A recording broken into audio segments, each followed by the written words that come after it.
నమస్తే, నేను Vamsi. Welcome to prime time. డీటెయిల్స్లోకి వెళ్లే ముందు హెడ్లైన్స్ చూద్దాం. కొత్త రేషన్ కార్డులను వెంటనే జారీ చేయండి, అర్హులందరికీ కార్డులు అందాలన్న సీఎం రేవంత్.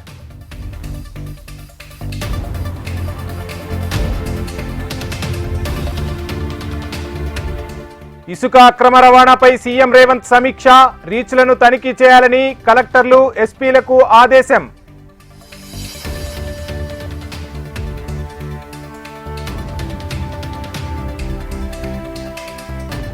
తెలంగాణ భవన్లో ఘనంగా కేసీఆర్ జన్మదిన వేడుకలు, గులాబీ దళపతిని మరోసారి సీఎంను చేయాలన్న కేటీఆర్.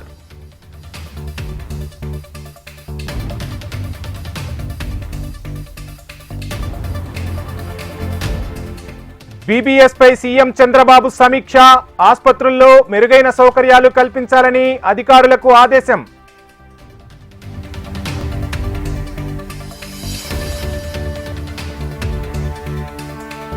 తిరుపతిలో international temple convention and expo కార్యక్రమానికి హాజరైన ఆంధ్రప్రదేశ్, మహారాష్ట్ర, గోవా సీఎంలు.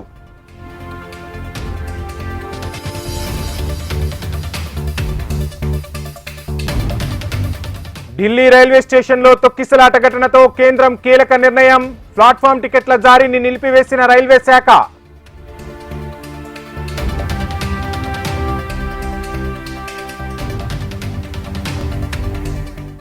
ఢిల్లీ కొత్త సీఎం ఎంపికపై ఆప్ నేత అతిషి సెటైర్స్, బీజేపీలో ముఖ్యమంత్రి స్థాయి నేత లేడంటూ ఎద్దేవా.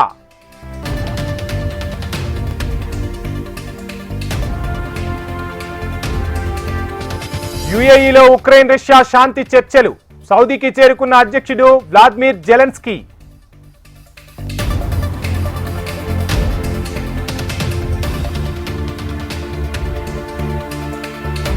ఉక్రెయిన్ రష్యా యుద్ధంపై UK PM hot comments, Kyiv సేనలను అండగా తాము సైన్యాన్ని పంపుతామన్న స్టార్మర్.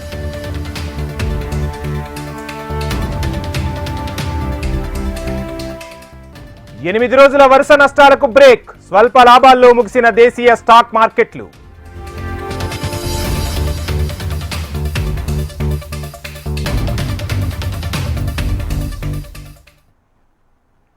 ఇక డీటెయిల్స్ చూస్తే, తెలంగాణలో ఇసుక అక్రమ రవాణాపై ముఖ్యమంత్రి రేవంత్ రెడ్డి తీవ్ర స్థాయిలో స్పందించారు. హైదరాబాద్లోని ఇంటిగ్రేటెడ్ కమాండ్ కంట్రోల్ సెంటర్లో అధికారులతో సమీక్షా సమావేశం నిర్వహించారు.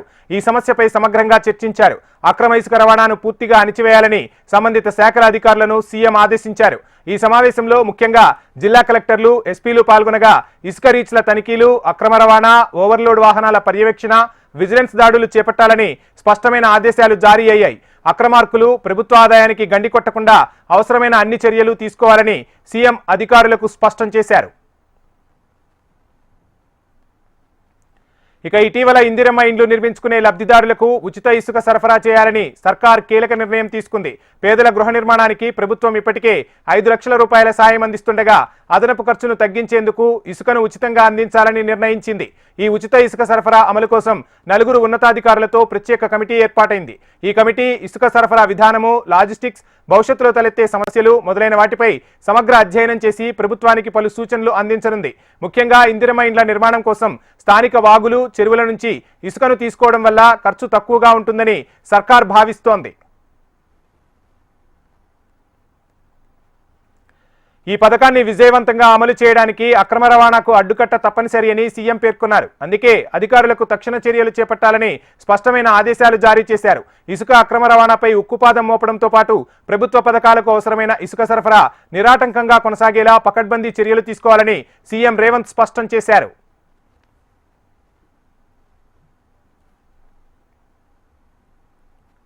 కొత్త రేషన్ కార్డులకు సంబంధించి పలు డిజైన్లను సీఎం రేవంత్ రెడ్డి పరిశీలించారు. అధికారులకు పలు సూచనలు చేశారు. అర్హులందరికీ రేషన్ కార్డులు ఇవ్వాల్సిందేనని సీఎం సూచించారు. ఇప్పటికే దరఖాస్తు చేసుకున్న వారు మళ్లీ అప్లై చేయకుండా అవగాహన కల్పించాలన్నారు. ఎన్నికల కోడ్ అమల్లో లేని జిల్లాల్లో రేషన్ కార్డులు సత్వరమే పంపిణీ చేయాలని తెలిపారు సీఎం రేవంత్.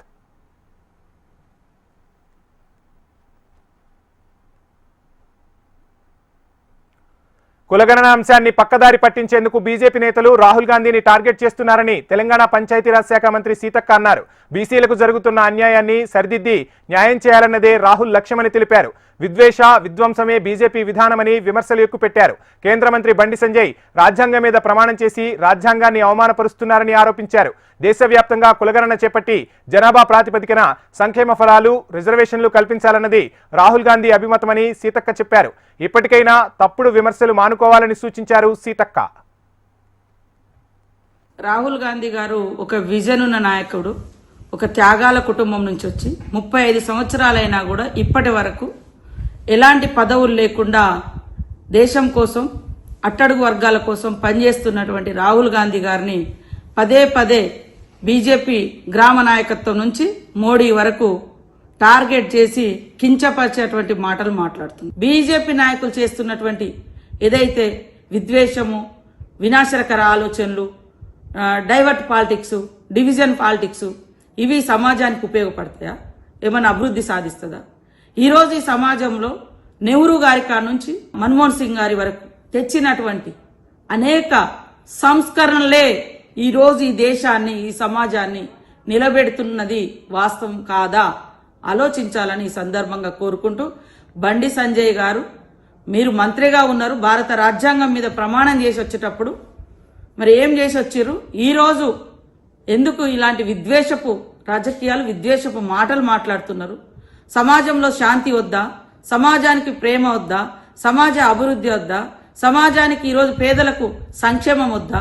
మీరు పేదల సంక్షేమం అంటేనే సోమరిపోతులను తయారు చేస్తారని మాట్లాడిన మీరు, బీజేపీ నాయకులు పేదల పట్ల ఏమాత్రం కృతజ్ఞత ఉందో ఒక్కసారి భారతీయులందరూ కూడా ఆలోచించాల్సిన అవసరం ఉంది. తెలంగాణ కేబినెట్ విస్తరణలో బీసీలకు అవకాశం ఉంటుందని టీపీసీసీ చీఫ్ మహేష్ కుమార్ గౌడ్ తెలిపారు. బీసీల రిజర్వేషన్లకు తాము చట్టబద్ధత కల్పిస్తామని చెప్పారు. ఏదో ఒక రోజు బీసీలు సీఎం అవుతారని, అది కాంగ్రెస్ పార్టీ ద్వారానే సాధ్యమవుతుందని తేల్చి చెప్పారు. రేవంత్ రెడ్డి 5 ఏళ్ల పాటు సీఎంగా ఉంటారని, అందులో ఎవరికీ ఎటువంటి అనుమానం అవసరం లేదని తేల్చి చెప్పారు మహేష్ కుమార్ గౌడ్. తెలంగాణలో బీసీ కాస్ట్ సెన్సస్ చేయడం అనేదే మా కమిట్మెంట్ ఫుల్ఫిల్ చేసినట్టు. రాహుల్ గాంధీ గారి ఆశయం మేరకు ఈ దేశంలో బీజేపీ ప్రభుత్వాలు చాలా చోట్ల ఉన్నాయి, వారు ఎక్కడ చేయట్లేదు. ఇప్పుడు చేయకుండా బీసీల గురించి మాట్లాడుతూ ఉన్నారు. మా కమిట్మెంట్ ఉంది కాబట్టి ఇక్కడ రేవంత్ రెడ్డి గారి ప్రభుత్వము కాస్ట్ సెన్సస్ చేసాము. చేయడమే కాకుండా మేము ఎన్నికల ముందు ఇచ్చిన కమిట్మెంట్ 42% చట్టబద్ధ ఇవ్వబోతా ఉన్నాం. It's not a small thing, ఆషామాషి కాదు.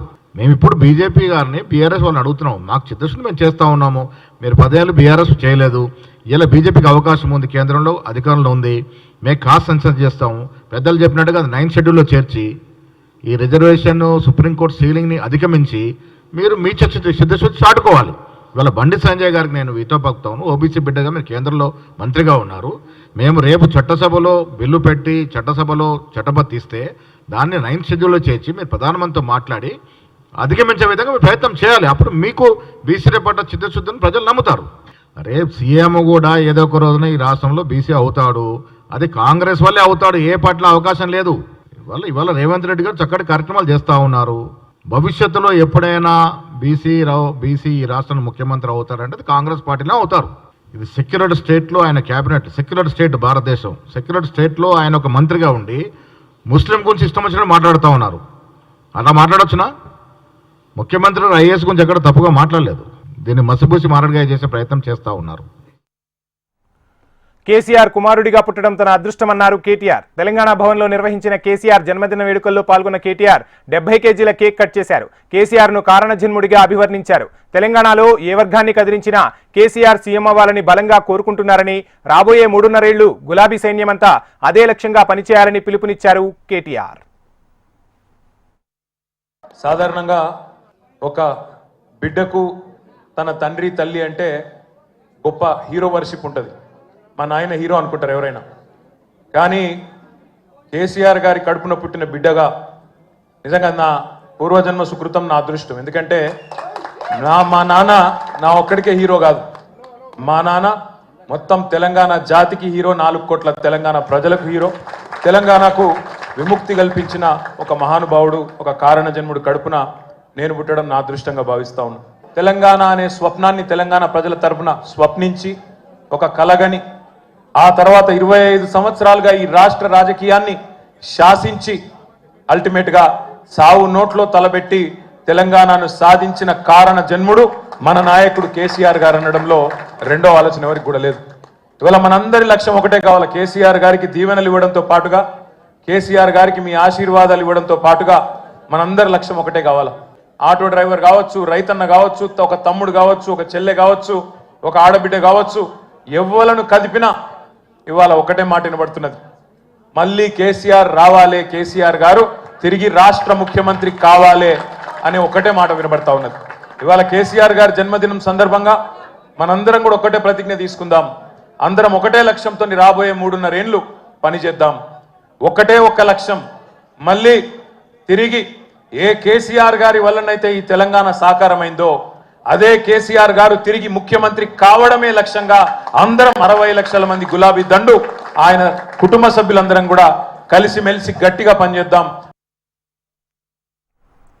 కేసీఆర్ అంటే 4 కోట్ల మంది ప్రజల భావోద్వేగమన్నారు మాజీ మంత్రి హరీష్ రావు. తెలంగాణ భవన్లో నిర్వహించిన కేసీఆర్ జన్మదిన వేడుకల్లో పాల్గొన్న హరీష్ రావు కేసీఆర్ 15 ఏళ్ల వయసులోనే తెలంగాణ నినాదం అందుకొని ప్రతి నిమిషం తెలంగాణ కోసమే ఆలోచించారని తెలిపారు. తల్లిలా తెలంగాణను తీర్చిదిద్దారని, ప్రజలు మరోసారి సీఎంగా కేసీఆర్ను కోరుకుంటున్నారన్నారు హరీష్ రావు. వచ్చే ఎన్నికల్లో బీఆర్ఎస్ అధికారంలోకి రావడం, మరో 3 టర్ములు సీఎంగా కేసీఆర్ ఉండటం ఖాయమని తేల్చి చెప్పారు మాజీ మంత్రి హరీష్ రావు. కేసీఆర్ అంటే ఒక వ్యక్తి కాదు, కేసీఆర్ అంటే ఒక నాయకుడు కాదు, కేసీఆర్ అంటే 4 కోట్ల ప్రజల భావోద్వేగం. 15 సంవత్సరాల వయసులో ఆనాడు 69 తెలంగాణ ఉద్యమంలో పాల్గొని జై తెలంగాణ అని పోరాడిన నాయకుడు కేసీఆర్. ఎవరైనా పదవి కోసమే చేస్తారు అనేటువంటి ఒక అపనమ్మకం ఏర్పడ్డది. ఆ అపవాదును తొలగించడానికి ఆనాడు 3 పదవులను గడ్డిపోచలాగా త్యజించి తెలంగాణ ఉద్యమాన్ని ప్రారంభించాడు. ప్రజల్లో నమ్మకాన్ని కలిగించిండు మన కేసీఆర్.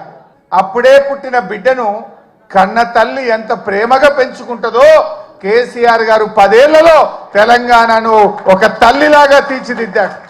ఒక తల్లిలాగా, ఒక తండ్రిలాగా ఈ తెలంగాణను బంగారు భవిష్యత్తు వైపు అడుగులు వేసింది. సాగునీటిలో, విద్యుత్ రంగంలో ఏ రంగం తీసుకున్నా ఈ దేశానికి రోల్ మోడల్ గా, అన్ని రాష్ట్రాలకు ఒక మోడల్ గా, ఒక దిక్సూచిగా తెలంగాణను తయారు చేసింది.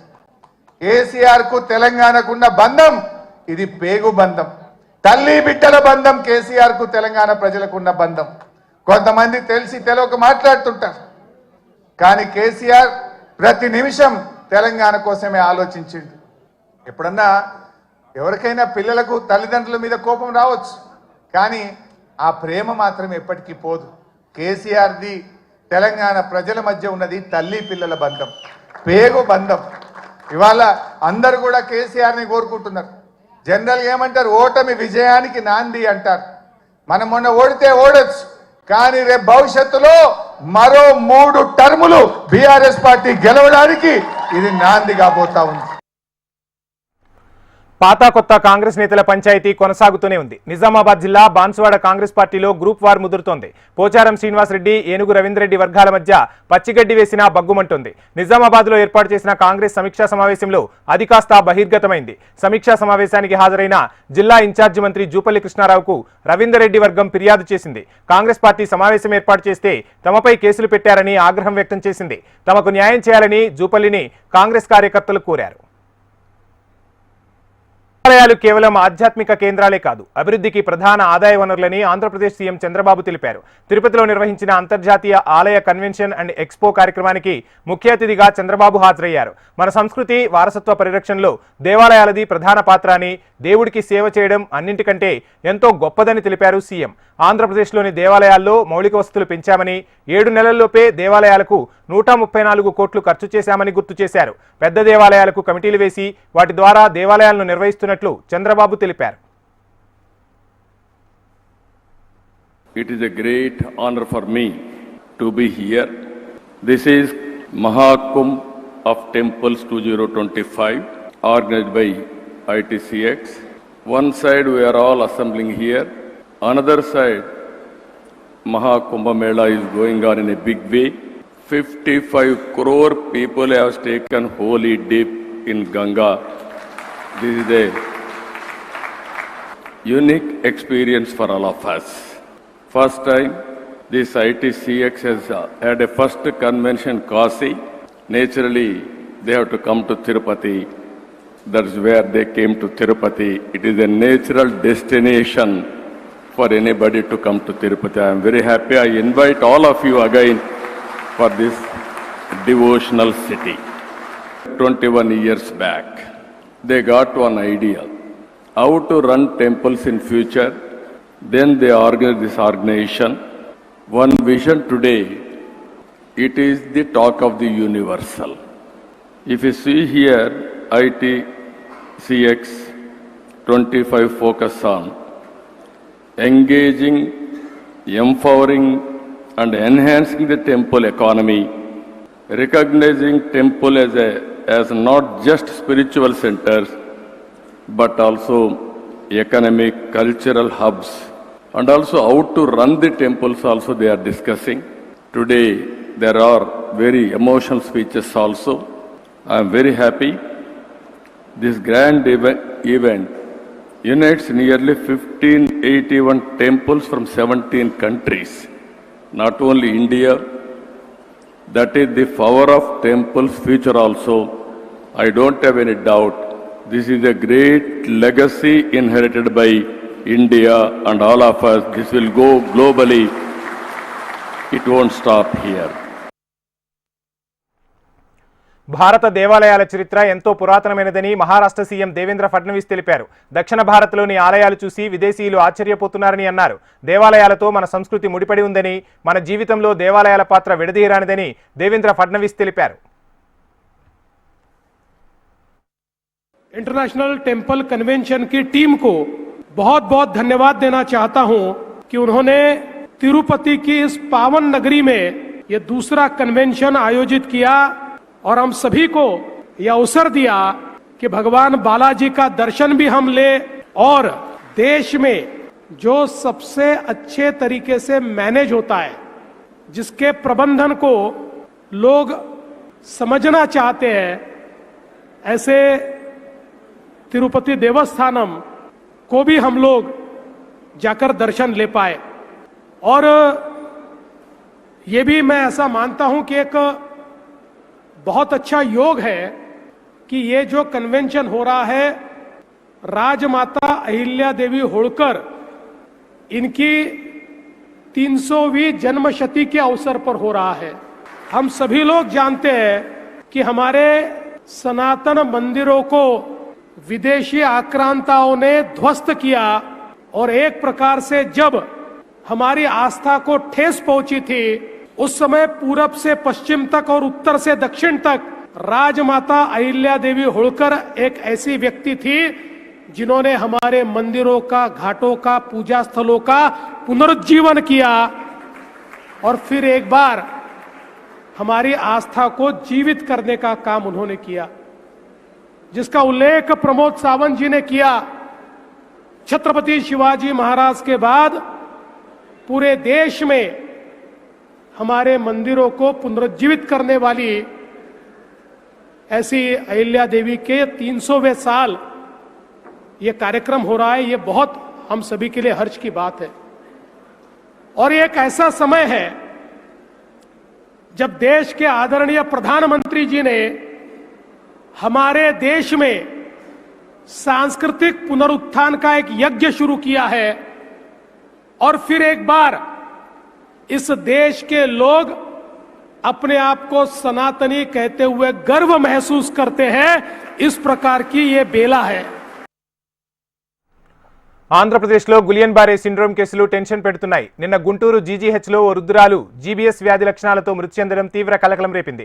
అధికార లెక్కల ప్రకారం ఏపీలో 17 బీబీఎస్ కేసులు నమోదైనట్లుగా తెలుస్తోంది. అయితే ఈ వ్యాధి అంటువ్యాధి కాదని, ప్రజలు ఆందోళన చెందాల్సిన అవసరం లేదని చెబుతున్నారు వైద్యులు. ప్రజల్లో మాత్రం ఆందోళన నెలకొంది. ఈ నేపథ్యంలో అలర్ట్ అయిన ఏపీ సర్కార్ ఎప్పటికప్పుడు పరిస్థితిపై ఆరా తీస్తుంది. గులియన్ బారే సిండ్రోమ్ సమీక్షా సమావేశం నిర్వహించారు ఏపీ సీఎం చంద్రబాబు. బీబీఎస్ కేసుల వ్యాధి లక్షణాలపై అధికారులతో చర్చించారు. ఈ వ్యాధి కట్టడికి తగిన చర్యలు తీసుకోవాలని ఆదేశాలు జారీ చేశారు.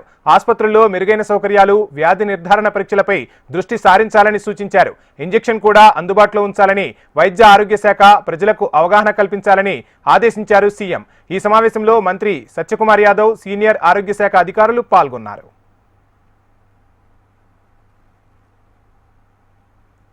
తెలుగుదేశం పార్టీ ఆఫీస్పై దాడి కేసులో రిమాండ్లో ఉన్న గన్నవరం మాజీ ఎమ్మెల్యే వల్లభనేని వంశీని వైసీపీ అధినేత, మాజీ ముఖ్యమంత్రి వైఎస్ జగన్ పరామర్శించనున్నారు. ఇప్పటికే వంశీ భార్య పంకజశ్రీని ఫోన్లో పరామర్శించిన జగన్ ఆమెకు భరోసా ఇచ్చారు. వంశీ అరెస్టు రోజు జరిగిన పరిణామాలను అడిగి తెలుసుకున్నారు.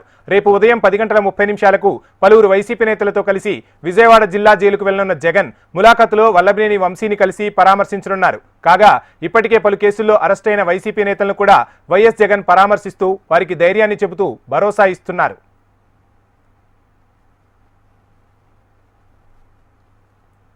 మాజీ ఎమ్మెల్యే వల్లభనేని వంశీ చుట్టూ ఉచ్చు బిగుస్తోంది. వల్లభనేని వంశీకి సంబంధించిన ఇతర కేసులపై కృష్ణా జిల్లా పోలీసులు దృష్టి సారించారు. గన్నవరం ఎలైట్ హోటల్ దగ్గర జరిగిన దాడి, హనుమాన్ జంక్షన్లో షాపులు కూల్చివేత కేసుల్లో వంశీ నిందితుడిగా ఉన్నారు. ఎన్నికల సమయంలో జరిగిన కేసుల్లోనూ వంశీని నిందితుడిగా చేర్చే అవకాశం స్పష్టంగా కనిపిస్తోంది. వంశీని నిందితుడిగా ఉన్న కేసుల్లో పీటీ వారెంట్లు సిద్ధం చేస్తున్నారు పోలీసులు. నూజివీడు, గన్నవరం కోర్టుల్లో రేపు లేదా ఎల్లుండి పీటీ దాఖలు చేసే అవకాశం ఉన్నట్లుగా తెలుస్తోంది.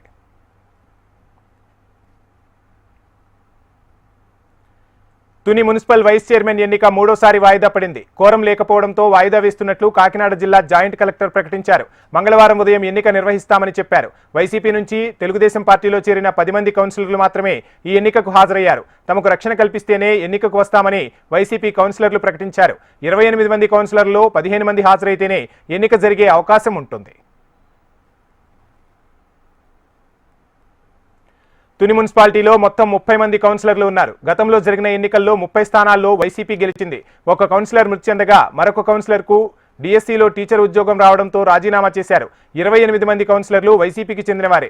4 రోజుల క్రితం 10 మంది వైసీపీ కౌన్సిలర్లు టీడీపీ తీర్థం పుచ్చుకున్నారు. షెడ్యూల్ ప్రకారం ఇవాళ మధ్యాహ్నం 12 గంటలకు మున్సిపల్ వైస్ చైర్మన్ ఎన్నిక జరగాల్సి ఉంది. తన వర్గం 18 మంది కౌన్సిలర్లతో మాజీ మంత్రి దాడిశెట్టి రాజా మున్సిపల్ చైర్మన్ ఇంట్లోనే ఉన్నారు. 18 మందిలో 4 తమకు సపోర్ట్ చేస్తారని తెలుగుదేశం పార్టీ ప్రకటించడంతో దాడిశెట్టి రాజా అలర్ట్ అయినట్టుగా తెలుస్తోంది.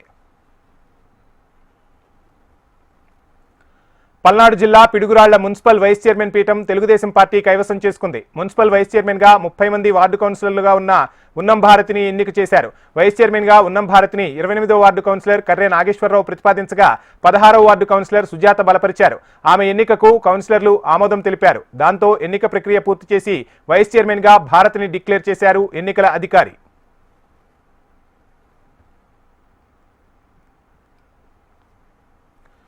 ఢిల్లీ అసెంబ్లీ ఎన్నికల్లో ఘన విజయం సాధించిన భారతీయ జనతా పార్టీ ప్రభుత్వ ఏర్పాటు సన్నాహాలను ముమ్మరం చేస్తోంది. ఢిల్లీ సీఎం అభ్యర్థిపై మరో 2 రోజుల్లో స్పష్టత రానుంది. సీఎం ఎవరవుతారన్నది ఇంకా సస్పెన్స్ కొనసాగుతూనే ఉంది. ఈ నెల 19న బీజేఎల్పీ సమావేశం జరగనుంది.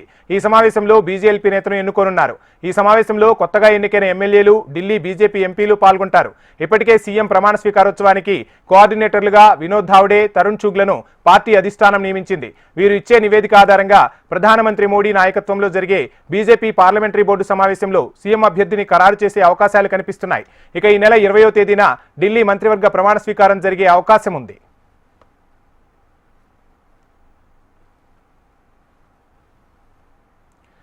దేశ రాజధానిలో అసెంబ్లీ ఎన్నికల ఫలితాలు వెలువడి దాదాపు వారం రోజులవుతున్నా ఢిల్లీ ముఖ్యమంత్రి ఎవరనే అంశంపై ఉత్కంఠ కొనసాగుతూనే ఉంది.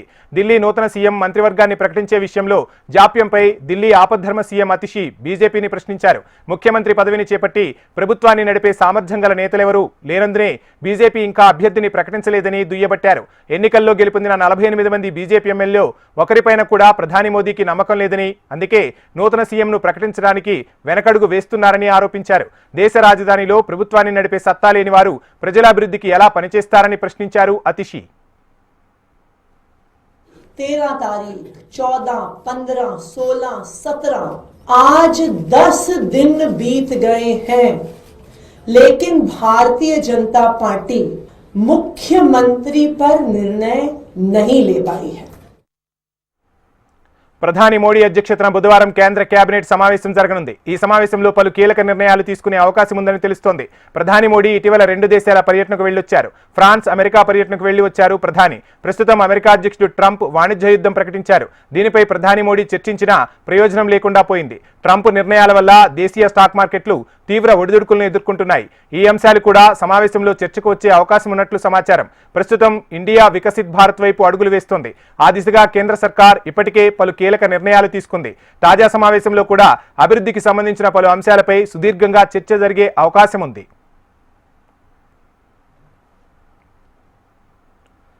ఢిల్లీ రైల్వే స్టేషన్లో తొక్కిసలాట ఘటన నేపథ్యంలో కేంద్ర సర్కార్ కీలక నిర్ణయం తీసుకుంది. రద్దీ సమయాల్లో తొక్కిసలాట ఘటనలను నియంత్రించేందుకు ప్రత్యేక చర్యలు చేపట్టింది కేంద్ర సర్కార్. ఇందులో భాగంగానే దేశవ్యాప్తంగా అత్యధిక ట్రాఫిక్ ఉండే 60 రైల్వే స్టేషన్లలో శాశ్వత హోల్డింగ్ ప్రాంతాలను ఏర్పాటు చేయాలని సంకల్పించింది. అంతేకాకుండా రైలు ఆలస్యమైన సమయంలో జనాల కదలికలను పర్యవేక్షించేందుకు ఆర్టిఫిషియల్ ఇంటెలిజెన్స్ సహా సాంకేతిక పరిజ్ఞానాన్ని ఉపయోగించనున్నట్లు సంబంధిత వర్గాలు స్పష్టం చేశాయి. ఉత్తర భారతదేశాన్ని వరుస భూకంపాలు వణికిస్తున్నాయి. తెల్లవారుజామున ఢిల్లీతో పాటు రాజధాని ప్రాంతంలోనూ భూమి కంపించింది. గంటల వ్యవధిలోనే బీహార్లో ప్రకంపనలు చోటు చేసుకున్నాయి. ఉదయం 8 గంటల 2 నిమిషాలకు బీహార్లోని శివాన్ ప్రాంతంలో భూమి కంపించింది. రిక్టార్ స్కేల్పై దీని తీవ్రత 4.0గా నమోదైంది. దీంతో ప్రజలు ఇండ్ల నుంచి బయటకు పరుగులు తీశారు. అంతకుముందు ఢిల్లీతో పాటు నోయిడా, గురుగ్రామ్లో స్వల్ప భూకంపం వచ్చింది. ఉదయం 5 గంటల 36 నిమిషాలకు ఈ ప్రకంపనలు సంభవించాయి. యూపీలోని ప్రయాగ్రాజ్లో ప్రపంచంలోనే అతిపెద్ద ఆధ్యాత్మిక కార్యక్రమం మహాకుంభమేళాకు ప్రపంచ నలుమూలల నుంచి భక్తులు కోట్లాదిగా తరలి వస్తున్నారు. అక్కడ గంగా, యమున, సరస్వతి నదులు కలిసే పవిత్ర త్రివేణి సంగమంలో పుణ్యస్నానాలు ఆచరిస్తున్నారు. ఈ క్రమంలో పుణ్యస్నానానంతరం భక్తులు అట్నుంచి అటు అయోధ్య బాట పడుతున్నారు. అయోధ్యలో కొలువు తీరిన బాలరాముణ్ణి దర్శించుకుంటున్నారు. గత కొన్ని రోజులుగా అయోధ్యకు భక్తుల రద్దీ పెరిగినట్లు ఆలయ ట్రస్టు తెలిపింది. నిత్యం లక్షల్లో యాత్రికులు రామ్లల్లా దర్శనానికి వస్తున్నట్లు పేర్కొంది. భక్తులు రామ్లల్లాతో పాటు హనుమాన్ గర్హి ఆలయాన్ని సందర్శిస్తున్నట్లు తెలిపింది. ఇంటర్నేషనల్ అప్డేట్ చూస్తే ఉక్రెయిన్ రష్యా మధ్య యుద్ధాన్ని ముగించడం కోసం ట్రంప్ చేస్తున్న యత్నాలు జోరందుకున్నాయి. సౌదీ అరేబియాలో శాంతి చర్చలు జరుగుతున్నట్లు ఆయన ప్రకటించారు. తాజాగా ఉక్రెయిన్ అధ్యక్షుడు జెలెన్స్కీ పశ్చిమాసియా పర్యటనలో భాగంగా అధికారిక పర్యటన నిమిత్తం యుఏఈ చేరుకున్నారు. భారీ మానవీయ సహాయ కార్యక్రమం నిమిత్తం తాను ఇక్కడికి వచ్చినట్లు జెలెన్స్కీ స్పష్టం చేశారు. మరోవైపు కొన్ని రోజుల్లో అమెరికా, రష్యా మధ్య సౌదీ అరేబియాలో ఉక్రెయిన్పై శాంతి చర్చలు జరగనున్నాయి. ఇందుకోసం అమెరికా విదేశాంగ మంత్రి మార్క్ రూబియో, పశ్చిమాసియా ప్రతినిధి స్టీవ్ విట్కోఫ్, జాతీయ భద్రతా సలహాదారు మైక్ వాల్ట్ కూడా సౌదీకి పయనమయ్యారు. రష్యా ఉక్రెయిన్ యుద్ధం కొనసాగుతున్న వేళ బ్రిటన్ ప్రధాని కీర్ స్టార్మర్ కీలక వ్యాఖ్యలు చేశారు. అవసరమైతే తమ బలగాలను ఉక్రెయిన్కు పంపడానికి సిద్ధమన్నట్లు చెప్పారు. బ్రిటన్, ఐరోపా భద్రత దృష్ట్యా ఆ కీలక నిర్ణయం తీసుకునేందుకు యోచిస్తున్నామన్నారు. ఈ విషయంపై బాగా ఆలోచించి అనంతరం తమ బలగాలను ఉక్రెయిన్కు మద్దతుగా పంపాలనుకున్నామని స్పష్టం చేశారు.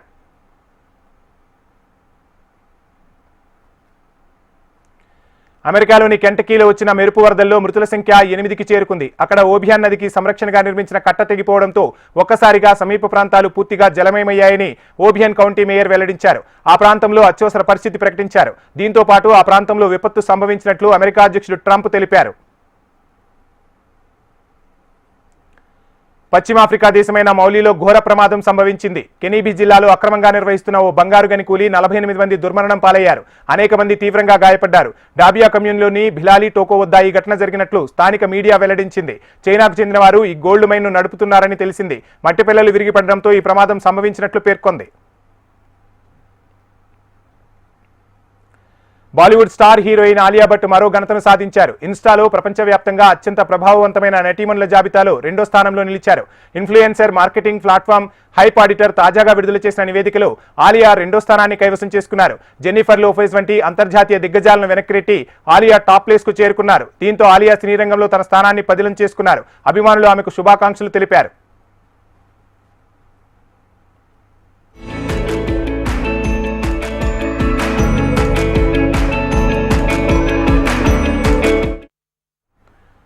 దేశీయ స్టాక్ మార్కెట్లు స్వల్ప లాభాల్లో ముగిశాయి. వరుసగా 8 సెషన్లుగా నష్టాలను చవిచూసిన మార్కెట్లు ఈ రోజు పాజిటివ్ గా క్లోజ్ అయ్యాయి.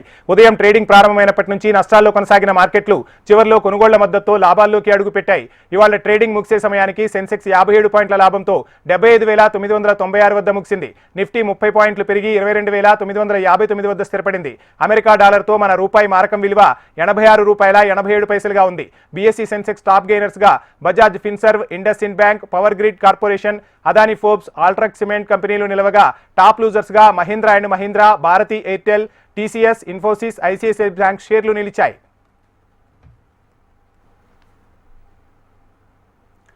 ఇవి ఇప్పటి వరకు ఉన్న ప్రైమ్ టైం అప్డేట్స్. చూస్తూనే ఉండండి హెచ్ఎం టీవీ. వార్త ఆగదు, నిజం దాగదు.